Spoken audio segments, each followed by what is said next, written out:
میرا بچپن لیمنگٹن یوکے کے ایک فاسٹر ہوم میں گزرا۔ بڑے ہونے کے بعد میں نے وہ علاقہ چھوڑ دیا۔ البتہ شادی کرنے کے بعد میں ایک بار پھر سے لیمنگٹن لوٹ آئی۔ میں اور میرا ہسبینڈ میری ایک دوست کے ساتھ گھر شیئر کر رہے تھے۔ ایک رات میں اور میرا ہسبینڈ سو رہے تھے کہ اچانک ایک آواز سے میری آنکھ کھل گئی۔ آواز ایسی تھی جیسے دروازے پر کوئی کھٹکا ہوا ہو۔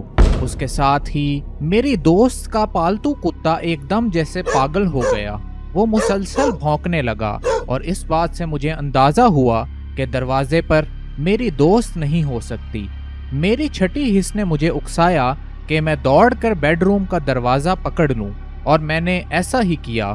مجھے باہر سے کسی کھٹکے اور مسلسل میری دوست کے کتے کے بھونکنے کی آواز آ رہی تھی۔ گھر کے مین ہال میں کچھ ڈبے رکھے گئے تھے اور ایسا لگ رہا تھا جیسے کوئی ان ڈبوں کو ہلا رہا ہے۔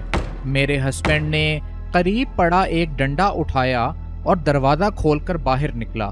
اس کے باہر نکلتے ہی کتا اس طرح باہر کی طرف بھاگا جیسے وہ کسی کا پیچھا کر رہا ہو، شاید اسی کا جو کچھ لمحے پہلے ہمارے لیونگ روم میں تھا۔ مجھے تقریباً یقین ہو چلا تھا کہ ہمارے گھر شاید کوئی چور گھس آیا تھا، اور میں پولیس کو کال کرنے ہی والی تھی کہ میرے ہسبینڈ نے زور سے آواز دے کر مجھے بتایا کہ وہاں کوئی نہیں ہے، لیکن پھر بھی کتا مسلسل بھونک رہا تھا اور کمرے کے ایک کونے کی طرف دیکھ کر غرا رہا تھا۔ کچھ دیر بعد وہ چپ ہو گیا اور ہم نے گمان کیا کہ شاید اسے وقتی طور پر کوئی دورہ پڑا تھا۔ اس واقعے کے بعد میں نے غور کرنا شروع کیا کہ اس گھر میں ایک عجیب سی خوف کی فضا قائم رہتی ہے۔ مجھے وہاں اکیلے رہتے ہوئے ڈر لگنے لگا تھا۔ کچھ چھوٹے موٹے واقعات جو پہلے ہم اگنور کر دیا کرتے تھے، اب میں نے انہیں نوٹس کرنا شروع کر دیا تھا، جیسے گھر سے چیزوں کا پراسرار طور پر غائب ہو جانا۔ خیر، کچھ مہینے بعد میں ایک کیئر ہوم میں جاب کر رہی تھی۔ وہاں میں ایک بوڑھی خاتون کی خدمت پر مامور تھی۔ ایک دن ہم انتہائی لائٹ موڈ میں کچھ باتیں کر رہے تھے۔ ذکر اس خاتون کی شادی کا ہو رہا تھا۔ اس نے مجھے بتایا کہ وہ اپنی شادی کے روز کتنا خوش تھی کہ وہ اپنے پیرنٹس کا گھر چھوڑ کر جا رہی تھی۔ میں نے حیرت سے اس سے پوچھا کہ آخر ایسا کیوں تھا کہ وہ اپنے پیرنٹس کا گھر چھوڑنے پر اتنا خوش تھی۔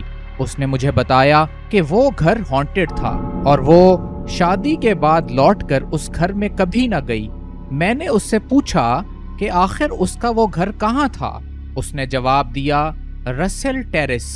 میں چونک کر بولی کہ اوہ، میں بھی تو رسل ٹیرس پر ہی رہتی ہوں۔ معلوم یہ ہوا کہ جس فلیٹ میں ہم لوگ رہ رہے تھے وہ پہلے اس کے پیرنٹس کا گھر تھا، اور بعد میں ایک پرائیویٹ کمپنی نے خرید کر اسے فلیٹس میں کنورٹ کر دیا۔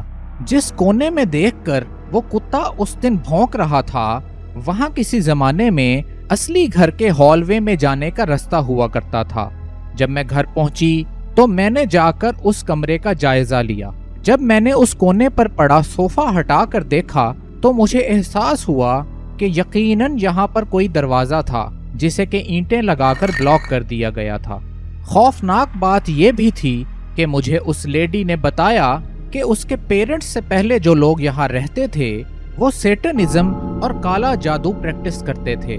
وہ لوگ ایلیسٹیر کراؤلی سے جڑے ہوئے تھے، جو کہ لیمنگٹن سپا سے ہی تعلق رکھتا تھا۔ اس لیڈی نے مجھے یہ بھی بتایا کہ اس کے پیرنٹس نے اس گھر کی بیسمنٹ بھی سیل کر دی تھی، کیونکہ یہ سارے کام گھر کی بیسمنٹ میں ہی کیے جاتے تھے۔ مجھے اس بات کا پتہ ہی نہ تھا کہ اس گھر کی بیسمنٹ بھی تھی، مگر جب میں نے گھر سے باہر نکل کر غور کیا تو مجھے احساس ہوا کہ یقیناً یہاں ایک بیسمنٹ تھی جس کی کھڑکیوں کو بھی اینٹیں لگا کر سیل کر دیا گیا تھا۔